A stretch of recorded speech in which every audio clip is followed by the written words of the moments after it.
Hello and welcome to Millennium News Hour. I am Tanziba Naureen. In today's bulletin, we will present top and trending news from across the nation and the world. Let's begin with the headlines of the day.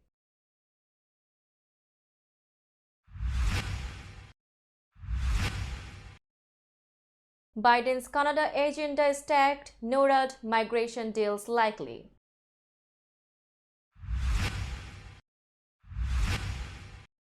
Manhattan DA's office says House GOP demands for testimony would interfere in Trump probe.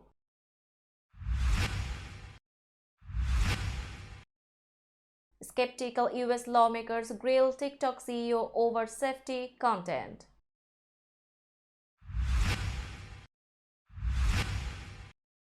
US rejects China's claim that its warship illegally entered waters in the South China Sea. Far-right extremist Riley Williams sentenced to 3 years in prison for storming Capitol on January 6.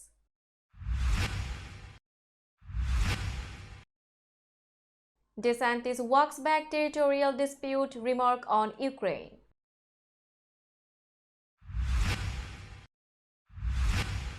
Teen suspect in Denver school shooting found dead in nearby county, authorities say.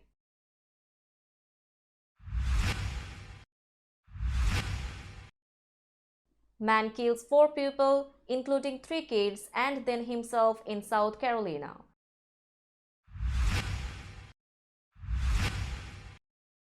One dead, hostages rescued after multi-day standoff in Texas, FBI says.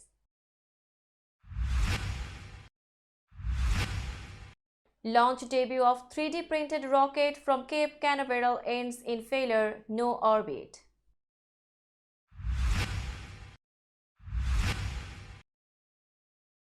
Ramadan begins in Middle East amid high cost hopes for peace.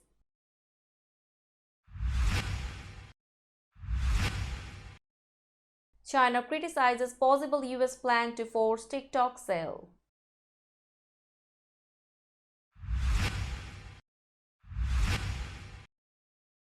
Canadian lawmaker quits Trudeau's party amid China allegations.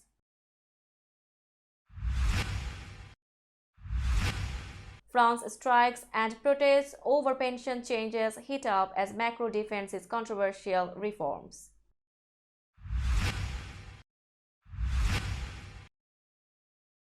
NHL team won't wear pride jerseys, citing new Russian law.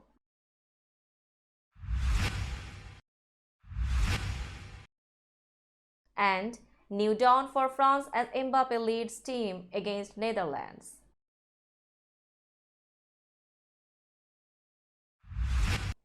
You were listening to Headlines Now News in detail.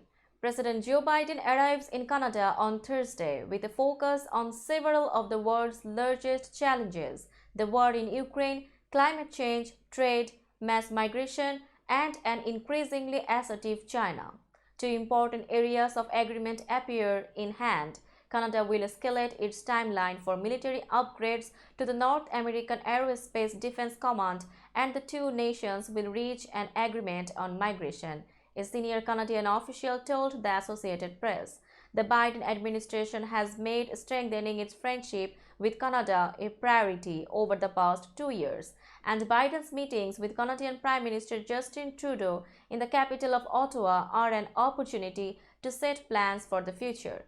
National security and air defenses are a priority, with a recent Chinese spy balloon floating over North America putting newfound urgency on Canada's plans to update its radar systems and recent purchase of F-35 jets. Canada has agreed to an accelerated timeline for spending billions more on military upgrades for NORAD, which monitors the skies above the continent, according to the senior Canadian government official. The General Counsel for the Manhattan District Attorney's Office told 3 House GOP committee chairmen that their recent demand for testimony and documents related to the DA's investigation into former President Donald Trump was unprecedented and would interfere in an ongoing criminal inquiry. On Monday, Representative Jim Jordan, James Comer, and Brian Steel wrote to District Attorney Alvin Bragg, accusing him of preparing to engage in an unprecedented abuse of prosecutorial authority and demanding his testimony if a New York grand jury issues an indictment charging Trump.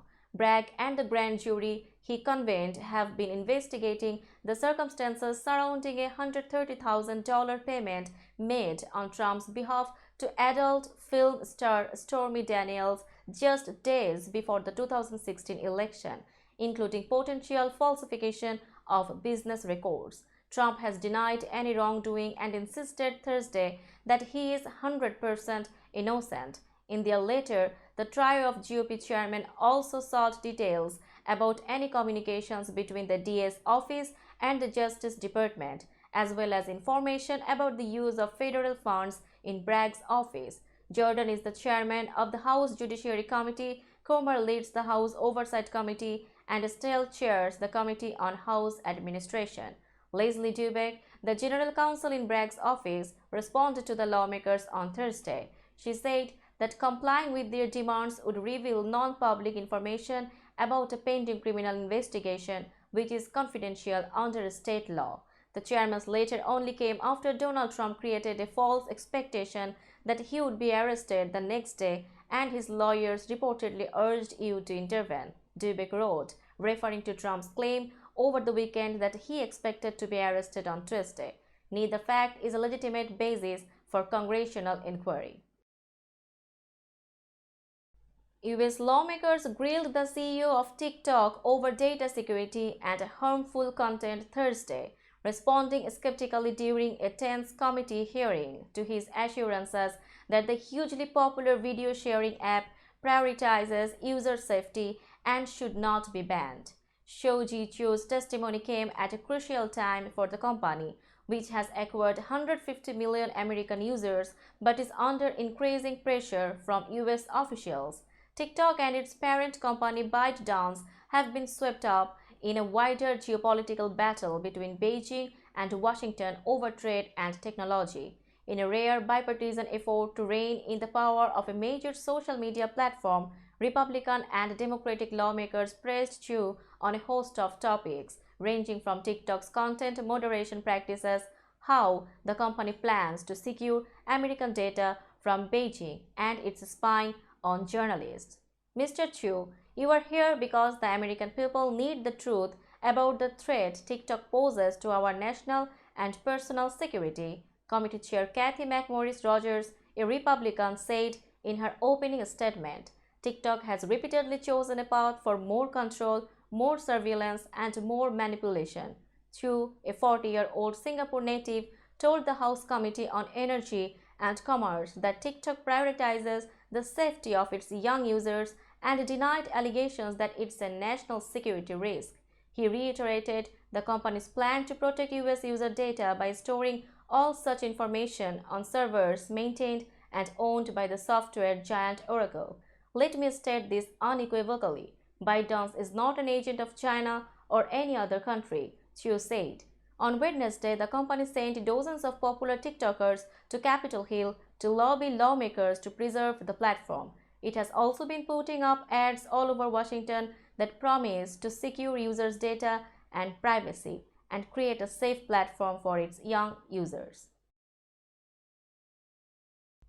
Washington has rejected Beijing's claims that a US warship was driven out of waters it illegally entered in the disputed South China Sea on Thursday.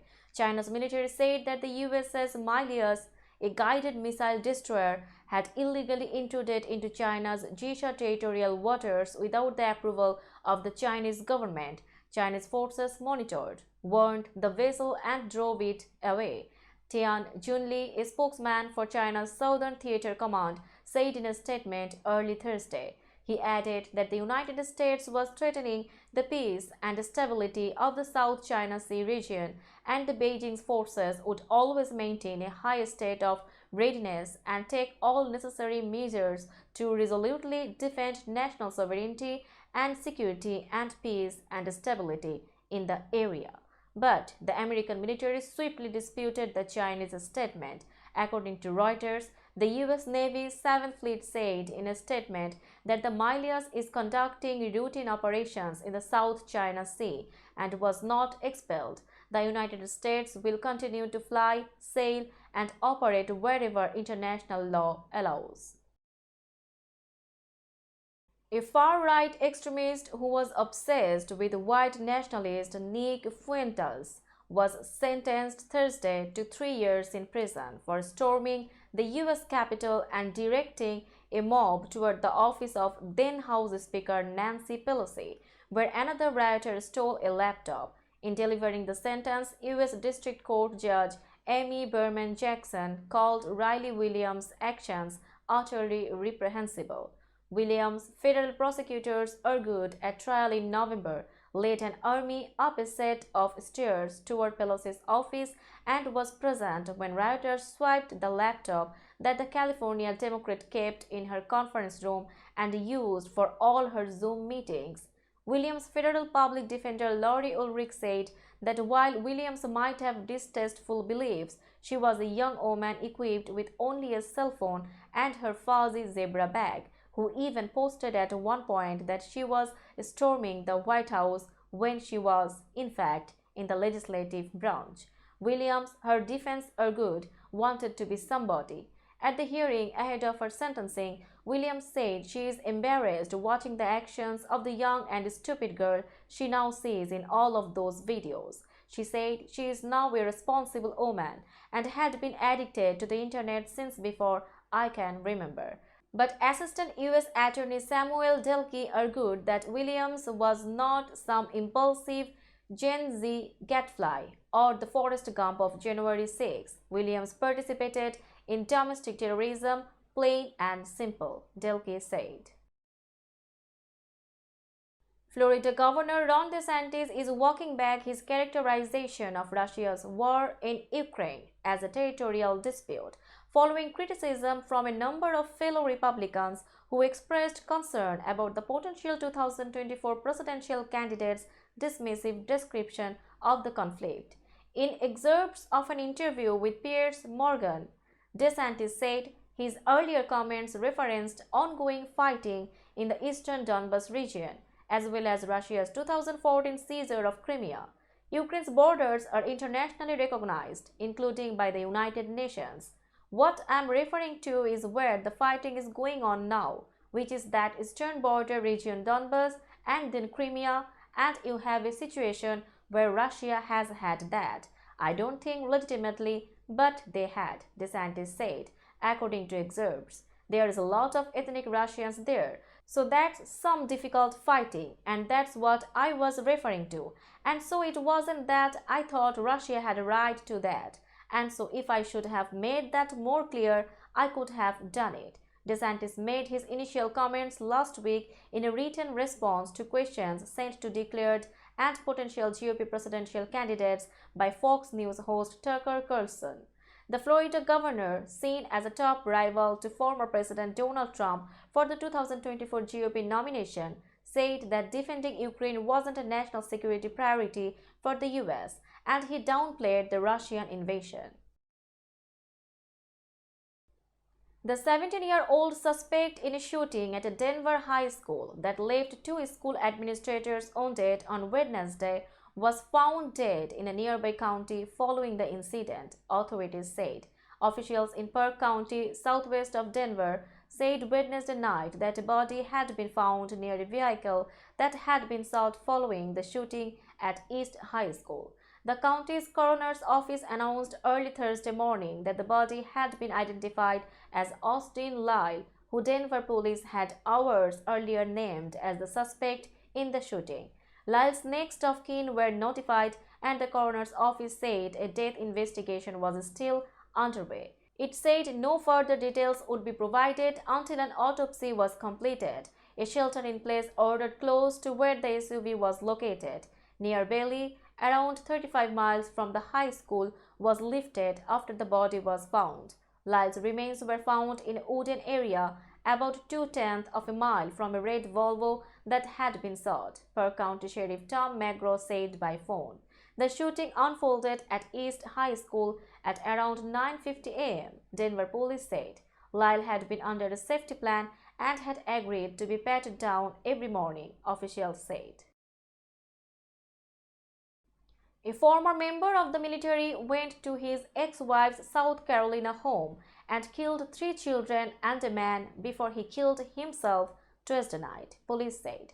Charles Slacks Jr. used a key he still had from their previous relationship to enter the woman's home in Sumter around 10 p.m. Tuesday, Sumter Police Chief Russell F. Rourke said. He fatally shot the woman's co-worker in a backyard before he charged upstairs to where the 3 children were sleeping, with their mother following, Rourke said. Unfortunately, her cell phone was upstairs where the children were, Rourke said. Slacks pointed the gun at his ex-wife and she went to the backyard to get a cell phone from the man who had been shot to call 911, Rourke said. She did not find the phone and several shots rang out. Slacks had killed 3 children, 2 boys, and a girl. He then shot himself at the top of the stairs, police said. The children were identified as Aiden Holiday Slacks, Asan Holiday Slacks, and Ava Holiday. Sumter County Coroner Robbie Baker said. Slacks was the father of the 2 boys and was Ava's stepfather before he and his ex-wife divorced. Slacks was the father of the 2 youngest children, Rourke said. After a multi-day standoff in Texas, 1 person is dead and a number of hostages were rescued, the FBI said Thursday. The agency released few details in a statement Thursday morning, saying only that during the course of a multi-day law enforcement operation to rescue hostages, FBI agents were involved in an agent-involved shooting in Houston. It wasn't immediately clear how many hostages there were or how many people were involved in the incident. All of the hostages were safely rescued, the Bureau said, and no FBI agents were injured. The FBI was working with the Waller County Sheriff's Office. The Bureau said there is no threat to public safety, but people were asked to avoid the area. The Bureau's evidence response team was expected to remain on site for several hours to process the scene. An internal FBI team will review the agent-involved shooting. The FBI said no further details will be provided at this time in the interest of protecting the investigation's integrity. A rocket made almost entirely of 3D printed parts made its launch debut Wednesday night, lifting off amid fanfare but failing 3 minutes into flight, far short of orbit. There was nothing about Relativity Space's test flight except for the company's first metal 3D print made 6 years ago. The startup wanted to put the souvenir into a 125-mile high orbit for several days before having it plunge through the atmosphere and burn up along with the upper stage of the rocket. As it turned out, the first stage did its job following liftoff from Cape Canaveral Space Force Station and separated as planned, but the upper stage appeared to ignite and then shut down, sending it crashing into the Atlantic. It was the third launch attempt from what once was a missile site. Relativity Space came within a half second of blasting off earlier this month, with the rocket's engines igniting before abruptly shutting down, although the upper stage malfunctioned and the mission did not reach orbit. Maiden launches are always exciting, and today's flight was no exception, Relativity Space launch commentator Arwa Tijani Kelly said after Wednesday's launch. Most of the 110-foot rocket, including its engines, came out of the company's huge 3D printers in Long Beach, California. Now it's time for global updates.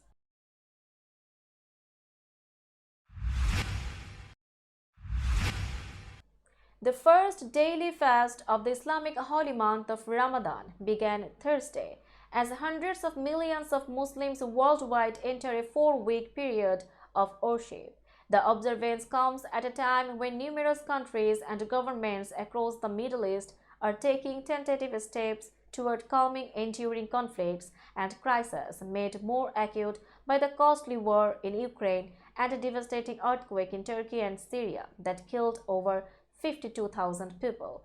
During the coming 4 weeks, hundreds of millions of Muslims will abstain from food and water from dawn to dusk before gathering with family and friends for indulgent nighttime meals. According to Islam, fasting draws the faithful closer to God and reminds them of the suffering of the poor. In addition to fasting, charity giving is another of Islam's 5 pillars. During Ramadan, mosques and charities regularly provide meals for the poor at long tables that sprawl out onto the street. From Gaza to Khartoum and Tunis to Sana'a, soaring prices are proving a further concern for those set to celebrate the occasion. Arab countries are continuing to suffer from the economic fallout of the war in Ukraine, with many reliant on grain imports from Eastern Europe. In Tunis, once bustling Bab al-Fella market, rising costs have left shoppers unable to splurge on Ramadan food shopping as they might have in past years. Diplomats and leaders had expressed new hope for peace efforts in the days leading up to Ramadan, amid signs of warming relations between two of the region's rival superpowers, Iran and Saudi Arabia. In southern Turkey and northwestern Syria, the destruction caused by last month's earthquake poses perhaps the steepest challenge of all. China's government said Thursday it would oppose possible US plans to force TikTok's Chinese owner to sell the short video service as a security risk and warned such a move would hurt investor confidence in the United States. Governments are worried TikTok's owner, ByteDance, might give browsing history or other data about users to China's government or promote propaganda and disinformation. The Wall Street Journal reported US authorities were considering banning TikTok ban if ByteDance doesn't sell the company. If the news is true, China will resolutely oppose it, said a Ministry of Commerce spokeswoman, Xu Jiting. She gave no indication what Beijing might do.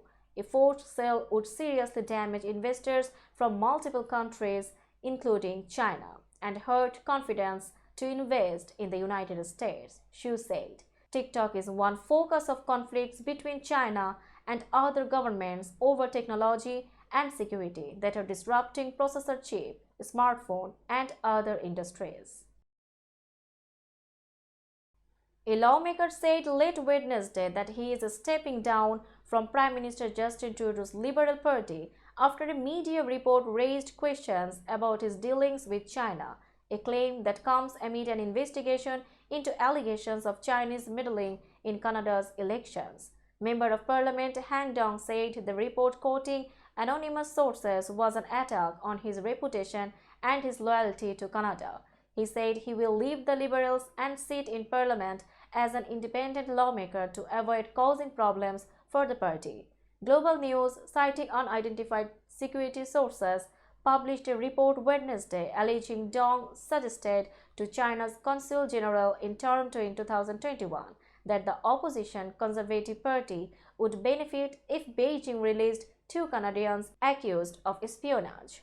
Global did not give any direct quotes from the purported conversation. Canadians Michael Kovrig, a former diplomat, and Michael Spavor, an entrepreneur, were arrested in China in December 2018 in what was widely seen as an attempt to pressure Canada into releasing Meng Wanzhou, the chief financial officer of Chinese tech giant Huawei Technologies. She was arrested in Vancouver at the request of US authorities. China, the US, and Canada completed a prisoner swap just over 2 years later. Strikes and protests across France caused transport chaos Thursday as people furious over President Emmanuel Macron's pension reforms continued strikes and took to the streets to slow their anger. Disruptions were particularly bad at Paris Charles de Gaulle Airport, but regional and commuter trains and subway systems were also hit as videos on social media showed unemptied dumpsters set alight and police firing tear gas to control crowds. An estimated 20% of teachers in the country went on strike Thursday, and some 400 high schools were blockaded by students. Protests were planned in about 240 towns and cities across France. Macron, in one of his first public interviews about the unpopular pension reforms after weeks of unrest sparked by them, said Wednesday that he was standing by his plan for the changes to begin rolling out next September. Those reforms will see the retirement age in France raised from 62 to 64. The president said if it came down to a choice between his popularity and finding a solution for the country, he would accept being unpopular. That's good because polls released Thursday showed about 65% of the French people saying he is a bad president. Only 30% found his defense of the reforms convincing. There was criticism of his attitude during the Wednesday interview, with many finding him arrogant. The president said his one error throughout the fierce national debate was failing to convince people of the need for the reforms, but he also said people wouldn't hear him. Now it's time for business news.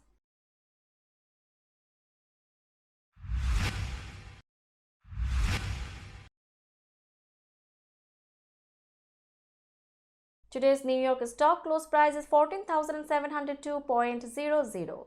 The NYSE composite is decreased by 39.08 points or 0.27%.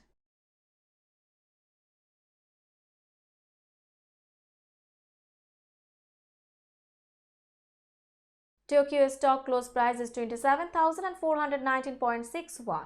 The Nikkei 225 index is decreased by 47.00 points or 0.17%.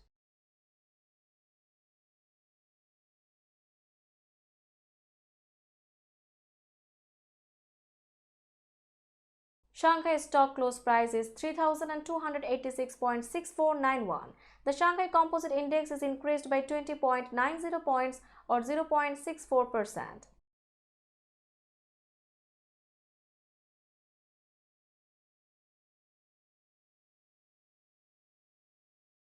Hong Kong stock close price is 20,049.64. The Hang Seng Index is increased by 458.21 points or 2.34%.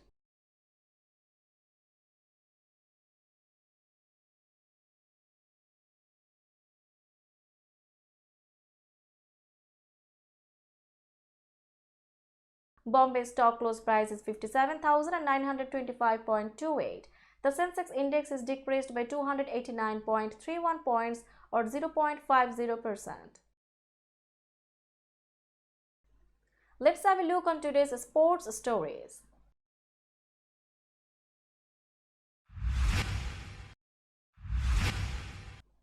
At least one National Hockey League team with a Russian player has decided against wearing special warm-up jerseys to commemorate Pride Night, citing an anti-gay Kremlin law that could imperil Russian athletes when they return home.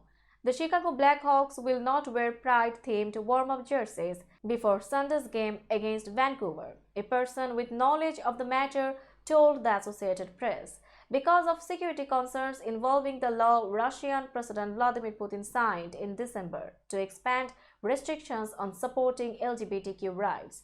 The decision was made by the Blackhawks following discussions with security officials within and outside the franchise, according to a person familiar with the situation who spoke to the AP on Wednesday. The person spoke on condition of anonymity because of the sensitivity of the move. Chicago coach Luke Richardson said he and his players were disappointed in the decision. New captain, new goalkeeper, new defense, new governance, and major players retired. It seems like a new dawn for World Cup runner-up France as it begins European Championship qualifying without Ballon d'Or winner Karim Benzema, and with Kylian Mbappe leading the team out at Stade de France against the Netherlands on Friday. Les Bleus then play Ireland in another Group B match at Dublin on Monday. The end of several players' international careers means that the squad is younger, said coach Didier Deschamps, who picked brothers Kefren and Marcus Thuram in his first squad since last year's World Cup. Obviously, we have less experience. The Thuram brothers are the sons of famed France defender Lilian Thuram, who played with Deschamps when France won the 1998 World Cup and its second European title in 2000. Their selection gives insight into how Deschamps plans to rebuild. Forward Marcus Thuram, who played for France at the World Cup, is the elder brother of 21-year-old Nice midfielder Khéphren Thuram, who wants to win his first cap alongside his sibling. Mbappe, meanwhile, succeeds veteran goalkeeper Hugo Lloris as captain. Lloris and central defender Raphael Varane retired from international soccer following the World Cup final defeat to Argentina last December. Let's have a look on today's weather forecast.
That's all in today's news. Keep watching Millennium News 24 for latest update.